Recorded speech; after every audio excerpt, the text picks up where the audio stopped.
Hi everyone, welcome back to Zone 5 Aviation. Happy New Year to you and welcome to 2023 and welcome back to the channel.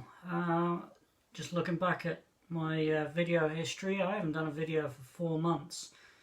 The main reason for that is I've been putting more content on the Facebook page, Zone 5 Aviation. I find it more user friendly really, and I seem to get a lot more exposure on there than I do on YouTube. I mean, I'm not doing the farming for likes and subscribes, although I probably should do, but it's not my gag, you know. If people want to do it, that's fine. I'm not in the business of making videos for the sake of likes and subscribes. If people like my content, they like my content, and if they find it, they find it. Simple as, really. So so I want to probably try and do more videos for YouTube, but as I say, Facebook just seems to be a bit more user friendly at the minute, especially with people. I'm finding a lot of people getting demonetized and stuff, so I don't know what's going on there.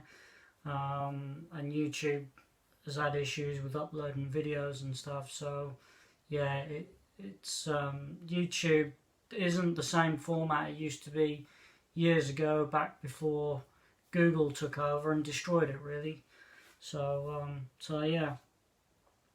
So a couple of purchases I made just before Christmas. I got the Academy 48 scale Grumman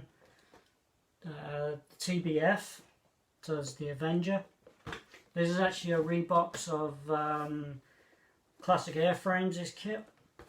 It's a really nice kit. I had a classic Airframes kit years ago of this same one, and it was sort of one of those early type of kits from the late 90s or mid 90s, when kit production was starting to involve more of the fine line panel lines and details that are pretty standard now by most kits. So I got that one, and then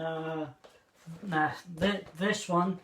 This is the Encore Models Albatross D3 to replicate Oswald Bolker's aircraft just before he died.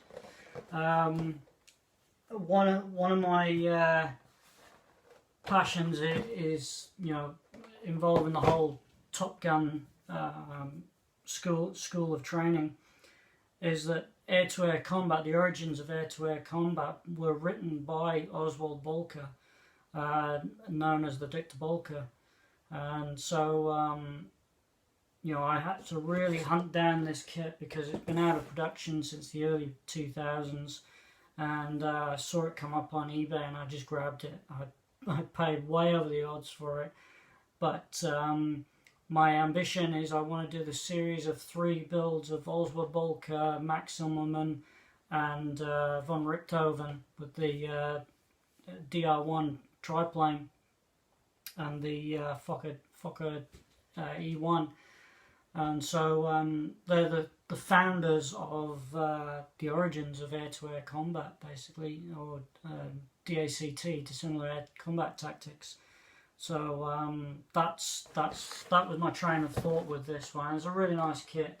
It's a rebox of Rodin's Albatross, but it comes with, a bit like what Edward do, is the rebox a kit, and they throw all the resin and photo etch with it. So this has got photo etch and resin with it, and it also has a resin figure of Oswald Bolker himself.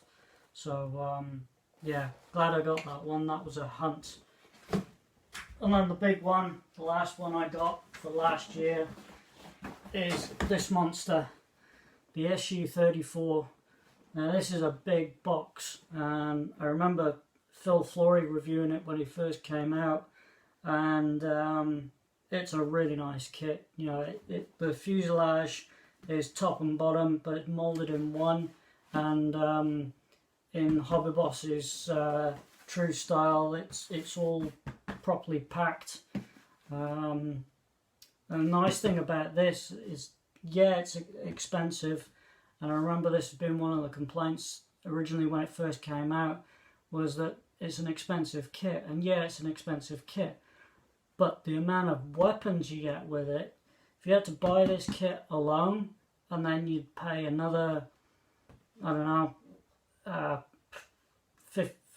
anything between $70 to $100 for an aftermarket weapon set, this is an absolute bargain with the amount of stuff that's crammed into this box. Beautiful detailing on it, and I've got the SU-30 version of this, so the flanker, and I think the two are going to complement each other quite well, and I'd actually like to get this built this year if I can.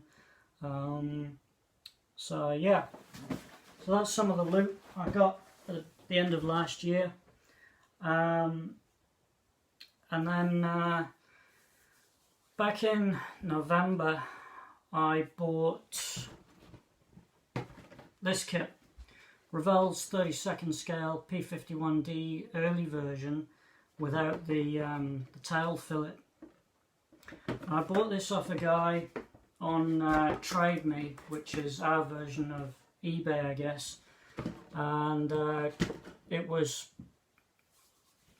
semi-started. The cockpit had been built and the fuselage had been put together, but it needed some work.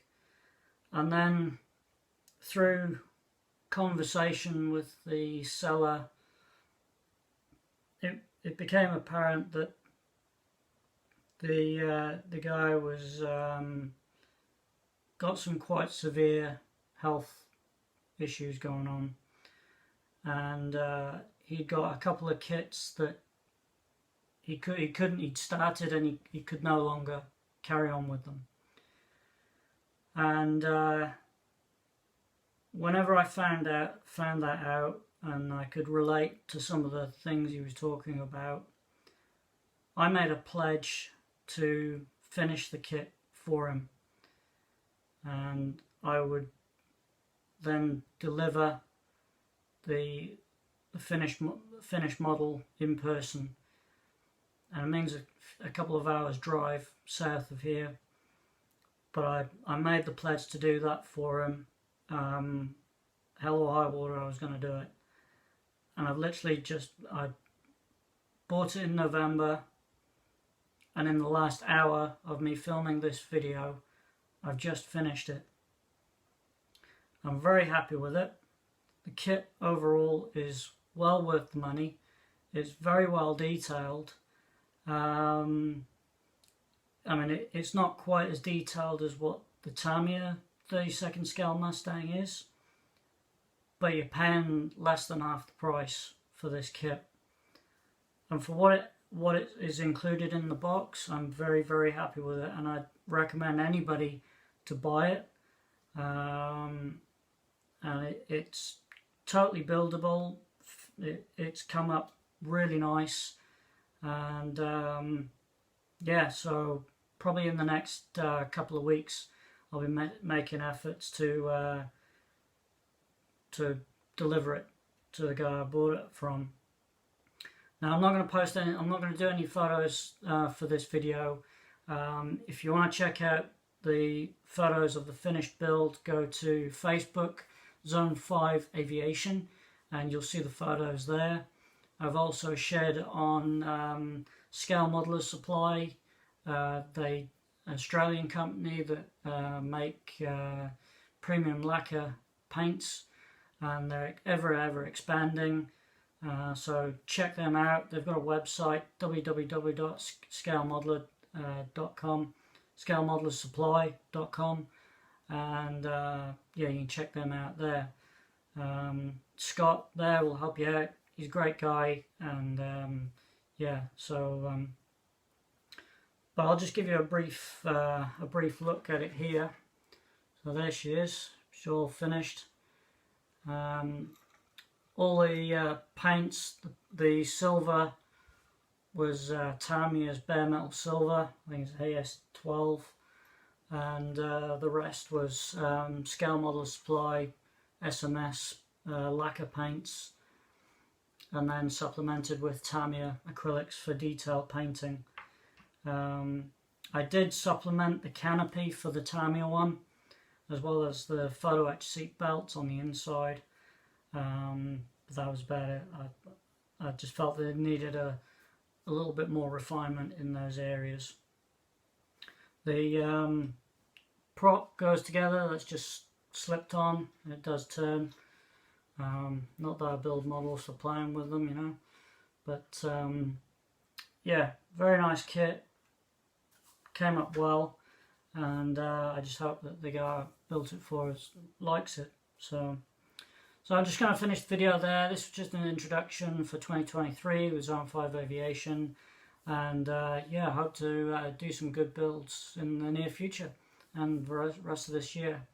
Okay, stay safe everyone, happy modelling, and see you on the next one. Bye.